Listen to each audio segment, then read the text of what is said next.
AP BJP రాష్ట్ర అధ్యక్షుడు PVN Madhav కీలకమైన వ్యాఖ్యలు చేశారు. మహిళలు పురుషులు అన్ని రంగాల్లో సమానంగా రాణించాలనేదే బీజేపీ యొక్క అభిప్రాయమని అన్నారు. కాంగ్రెస్ నేతగా ఉన్న సోనియా గాంధీ మహిళా బిల్లుకు పూర్తిగా ఆమోదం ఇవ్వకపోవడం విచారకరమన్నారు. 2029 నాటికి జనగణనలో డోర్ లిమిటేషన్ మహిళా బిల్లు పూర్తవుతాయన్నారు మాధవ్. సెప్టెంబర్ 2023లో మహిళా బిల్లు తీసుకురావడం ఒక చారిత్రాత్మక కొత్త వాళ్ళ యొక్క రాజ్యాంగాల్లో మహిళా హక్కుని మహిళా ఓటింగ్ హక్కులు 1967లో అమెరికాలో ఇవ్వడం జరిగింది.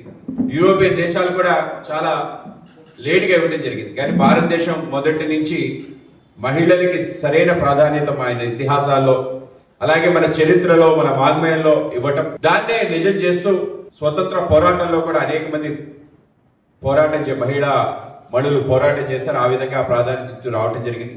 చట్టసభల్లో 1952లో కేవలం 2% మాత్రమే మహిళలు ఉండే తీరు నుంచి ఈరోజు సుమారు 100 మంది పైగా మహిళలు లోక్సభలో, సుమారు 25 మంది రాజ్యసభలో ఉండటం జరుగుతుంది.